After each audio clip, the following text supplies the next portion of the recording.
이번 주에 37주차라고 우리가 부르는 이 히브리식 통성경 읽기에서 이 유대인들이 붙여놓은 제목은 슐라흐 레카 이렇게 되어 있습니다. 슐라흐가 보내다. 정탐꾼을 보내는 것. 합타라 선지자들이 그래서 역시나 정탐꾼 두 사람을 보내는 것. 예수님의 말씀에서 70명을 둘씩 짝지어서 보내는 것. 그리고 사도들의 글에서도 바나바와 사울을 내가 불러 시키는 일을 위해서 따로 세워서 보내라 해서 보내는 것. 예수님의 말씀에서 70명을 보내는 것. 그리고 사도행전 13장에서 사도들의 글에서 바나바와 사울을 따로 둘을 딱 보내는 것. 이것은 무엇을 목적으로 해서 보낸 거예요? 하나님의 나라, 그 속에 일어나는 영생의 복음, 이것을 전하고 증거하라고 보내는 거예요. 그럼 모세의 글과 사도들의 글에서는 이 정탐꾼들을 왜 보냈냐? 왜 보냈어요? 이건 하나님 나라가 아니라 뭘 위해서 보냈냐면 이스라엘 나라를 위해서 보내는 거예요. 여러분, 이런 차이가 있어요. 보낼 때는 목적이 있는데 지금 모세의 글과 선지자들의 글에서는 이스라엘 나라를 세우기 위해서, 결국 이게 목적이죠. 그래서 땅이 어떤지, 그 땅의 거민들은 어떤지, 또 토지, 또 수목, 또 과실, 이런 것들은 어떤지를 막 다 살펴보라고 하잖아요. 그것들은 전부 다 들어가서 그 땅을 차지해서 이제 그 땅에서 나라를 이루기 위한, 이스라엘 나라를 세우기 위해서 하나님이 지금 이렇게 정탐꾼들을 모세를 통해서 보내라 하시고 보낸 거죠. 또 이것들을 이제 구체적으로 바로 모압 땅에서 이제 두 사람을 여리고로 보내서 그 땅과 여리고를 살펴볼 수 있도록 또 보냈고, 그러나 예수님의 때가 되면 더 이상 사실은 이제 이스라엘 나라 이것을 추구해 가지고 이스라엘 나라를 위해서 막 일을 하는 것이 아니다. 최종 목적은, 그 최종 목적은 예수님이 오시고 예수님의 제자들이 하는 그 일의 목적은 하나님 나라다. 우리가 구약과 신약을 같이 읽는 것은 구약은 그림자로서 주어지는 거예요. 신약은 그 그림자의 실체를 보도록 하는 것이다. 항상 이게 우리 히브리식 통성경 읽기를 할 때 기본적인 거의 원칙이라고 생각하시면 되겠어요. 12명을 보냈어요. 그 중에 10명은 악평을 했고 2명은 믿음을 가진 사람들. 선지자들에 그래서 여호수아에서 2명을 보냈어요.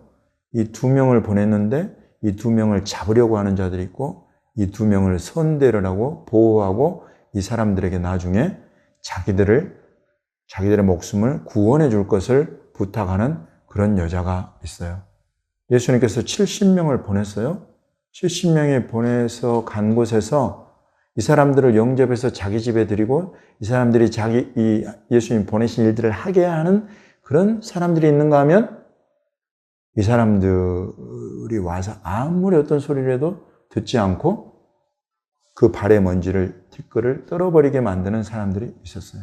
사도들의 글로 넘어가 보면 바울과 바나바를 보냈는데 이 두 사람의 전하는 하나님의 말씀을 듣고 받아들이는 유대인들과 이방인들이 있었던 반면에 이들을 박해하고 배척하고 쫓아내버리는 유대인들이 있었어요. 여러분, 무엇이 차이를 만드는 겁니까? 믿음. 지금 모세의 글과 선지자의 글에서 하나님이 하실 일, 그것을 믿느냐 믿지 않느냐예요. 라합은 믿었어요. 너희 하나님 여호와는 하늘로도 땅으로도 하나님이시다. 이걸 믿었어요. 그 하나님이 지금 무슨 일을 하려고 하시는지까지 믿었어요. 그 무슨 일이 뭐냐요? 라합이 알았던, 믿었던 그 일이 무엇인고 하니? 너희 하나님이 이 땅을 너에게 주려고 한다는 거예요. 이 땅에 살고 있는 우리 거민들은 다 지금 두려움 속에 떨고 있단 말이에요. 너희들이 와가지고 이 땅을 차지하고 이 땅에서 결국 너희 하나님이 이 땅을 너에게 줄 것을 우리는 알고 두려워 떨고 있단 말이에요. 그것들에 혹시라도 여기까지 너희가 쳐 죽인 그 두 왕들처럼 우리가 돼버릴까 봐서 두려워 떨고 있다며. 다 죽어 나갈지라도 나간다 하여도 하나님이 너희에게 이 땅 줄 줄을 우리가 안다는 거예요. 라합이 그것을 믿은 거예요. 여호수아 갈렙이 그것을 믿은 거죠. 우리가 믿는 하나님이 모세와 선지자들의 그때 하실 일을 아는 것. 그것은 하나님을 믿는 이 믿음을 내 삶에 완전히 형상화시키는 그런 작업이에요. 이 하나님이 어떤 일을 지금 하시느냐를 아는 것은 그 믿음을 나의 삶 가운데 완전히 구체화시키는 그런 실현 작업이에요. 라합은 그 믿음을 갖고 지금 이 이스라엘, 유대인, 이 히브리 사람들에게 이 땅을 주려고 하나님이 하시는 걸 알아가지고 정탐꾼들을 감춰준 거예요. 자기가 속해 있는 그 사회 공동체, 여리고, 그곳에서 막 이 공권력을 가진 사람들이 와서 물어보는데 겁도 없이 그걸 거짓말을 해서 이 사람들을 감춰주고 숨겨주고 살려서 보내면서 자기들 목숨까지도 담보로 배워요. 여러분, 이런 게 믿음입니다. 오늘날 우리가 하나님을 믿고 그 하나님이 오늘날 지금 무슨 일을 하려고 하시느냐, 이걸 아는 사람은 자기의 삶이, 시간이, 물질이 헛된 대로 가지 않고 하나님이 하실 그 일에 포커싱이다.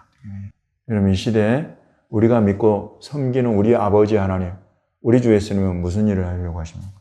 이스라엘의 구원, 또 하나 땅 끝까지 복음을 전파하는. 이 두 가지가 예수님 다시 오시는 것의 전제 조건이에요.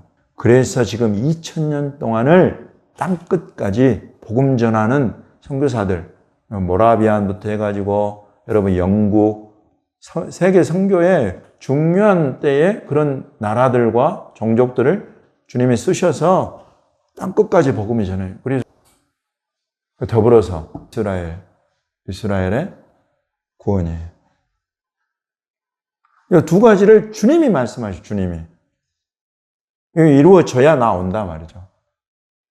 유대인들이 바룩 하바 베셈 아도나이 찬송하로다 주의 이름으로 오시느냐 하면서 예수님을 환영하게 되어야 내 얼굴을 보게 된다고 예수님이 친히 말씀하시잖아요. 땅끝까지 복음이 전해져야 그제야 끝이 온다고 예수님 말씀하시잖아요. 예수님 말씀에 근거해서 우리가 지금 이 시대에 하나님이 하시는 일, 그거예요. 이스라엘 나라의 회복, 이 정도 차원이 아니다 말이죠. 그 나라의 회복은 우리 하나님께서 지금 2000년 만에 이루어 가고 계시고, 1948년 나라 회복, 67년 예루살렘 회복, 그런 일들은 하나님의 때가 되어서 하나님이 하고 계시는 일이고, 교회인 저와 여러분을 통해서 지금 하시는 일은 이들로 하여금, 물론 전 세계 흩어진 유대인들이 다시 그 땅으로 돌아가는 이 일, 성경 예언의 성취, 알리아라고 부르는 이 일도 이루어져야 되겠고, 그러나 이것 또한 과정인데 그 최종 목적지는 결국은 예수 그리스도로 말미암아서만 들어가는 하나님의 나라다. 우리 하나님을 믿는 것과 우리 하나님이 지금 이 시대에 하고 계시는 이 두 가지의 위대한 일을 아는 사람이 여호수아와 갈렙과 같이 그 일에 헌신하고, 라합과 같이 그 일을 위해서 자기의 생명 위험을 다 감수하고 그 일들을 하는 사람들을 보호하고 케어하고, 예수님이 보내신 70명의 제자들처럼 이스라엘 온 땅을 다니면서 주로 모든 마을들을 다니면서 예수님을, 그 이름을, 주의 이름이면 귀신들도 우리에게 항복하더이다 라고 하는 고백들, 그런 믿음의 행위를 가질 수가 있겠네요. 바나바와 바울처럼 유대인들 공동체들 찾아다니고, 그러다가 이방인들에게도 복음 전하고, 그래서 이방인의 사도로도 세워지고, 여러분, 이런 일들이 벌써 가능해진다. 보내다 정탐꾼과 제자들, 이런 것 속에 담겨있는 나는 믿는 자인가 믿지 않는 자인가 하는 거예요. 이건 참으로 한 시대에 하나님이 하시는 일에 내가 쓰임받느냐 쓰임받지 못하냐를 결정해요. 우리 이곳에 지금 예배자들은 분명히 주님이 이스라엘의 구원을 위해서 유대인 전도, 이들은 우리 밥이야! 이러면서 갈 수 있는 믿음의 은혜를 주신 분들이라고 저는 믿습니다. 또 그런 은혜 가운데서 여러분들의 믿음을 계속 신장시키실 것입니다. 여러분, 이런 믿음을 가진 한 사람을 통해서 놀라운 역사가 일어나는 거죠. 이런 믿음을 가진 한 가정을 통해서 놀라운 역사가 일어나는 거예요. 딱 두 사람이면 돼. 마지막으로 하나, 이런 것들은 이제 재밌게 이해하는 그런 것들이에요. 그러니까 이런 것들도 아주 중요한 방법론인데, 우리 히브리식 통성경 읽기에서 이제 이런 것들은 오히려 작아 보이는데 굉장히 큰 것들을 우리에게 주는 것들이 있어요. 그것은 가령 여기에서는 어떤 컬러 또는 도구 이런 것들이 여러 개가 등장을 해요. 그런 것들 중에 대표적인 게 지금 모세의 글에서는 청색 실 나오죠. 찌찌티에 다는 청색 실이 따로 있어요. 찌찌티는 일반적으로 흰색 실인데 거기에 청색 실을 집어넣어. 트켈렛, 히브리어로는 이렇게 좀 어려운데 이런 것들은 이제 청색끈으로 우리는 번역이 돼요. 청색끈. 청색끈을 그 귀의 술에 더하라. 그 귀의 술은 찌찌트인데 찌찌트에다가 청색끈을 더해라. 이런 내용이 들어가 있단 말이죠. 그 이유는 이 술을 내가 볼 때에 방종하게 하는 자신의 마음과 눈의 욕심을 따라 음행하지 않게 하기 위함이다 하는 어떤 목적이 딱 들어가 있어요. 생각해 볼 일이죠. 그럼 이런 청색끈과 연결되는 선지자들의 글에 붉은 줄이 나와요. 붉은 줄. 이제 그 두 명을 달아 정탐꾼을 창문으로 내린 그 줄하고 너희가 이걸 표시로 해서 이렇게 이 창문에다가 묶어놓으라고 하는 이 줄하고는 사실 우리말로는 번역이 같지만 달라요, 히브리어는. 다르고 또 이거는 붉은 줄이에요. 그래서 이 컬러와 더불어서 어떤 도구가 지금 아주 어떤 중요한 장치로 등장을 해요. 그래서 요거를 이제 보면은 저 집에 있는 사람들 우리가 지키고 보호해야 될 사람들이다. 그 생명을 우리가 반드시 지키고 구원해 줘야 될 사람들이다 하는 건 약속이 돼. 근데 여러분 제가 히브리어로 보니까 청색끈 요 안에는 전혀 포함되어 있지 않은 요 번역에는 전혀 드러나지 않은 히브리어 단어 하나가 있는데 이런 것도 아주 재밌어. 그래서 여기에 무슨 단어가 들어가 있느냐면 티크바가 들어가 있어요. 희망, 소망. 지금 이스라엘 국가가 하티크바잖아요. 그 소망이라는 단어가 여기 이 붉은 줄에 같이 연결이 되어 있어. 그래서 요 줄은 이제 물론 어떤 끈, 줄 이런 뜻도 있어요. 티크바 안에. 그러나 거의 등장하지 않아요. 요 단어는 어떤 소망 요걸 담고 있는. 그래서 이 붉은 줄은 지금 뭔가 소망을 담고 있는데 그 소망은 나중에 이 이스라엘 군대가 올 때 우리의 목숨을 살려주고 구원하고 지켜줄 그런 소망, 요걸 담고 있는 이 줄이구나. 이런 것들하고도 연결이 돼요. 그리고 또 예수님의 말씀에도 그런 도구들이 몇 가지가 나오는데 발에 묻은 먼지, 배옷, 재 컬러는 그레이죠. 배옷의 컬러도 또 있어요. 이런 어떤 컬러와 어떤 도구, 배옷을 입고 재에 앉는다. 재를 깔고 앉을 수도 있고 머리 위에 이렇게 뿌릴 수도 있는 이런 재의 역할, 이런 것들. 사도들의 글에서는 신발끈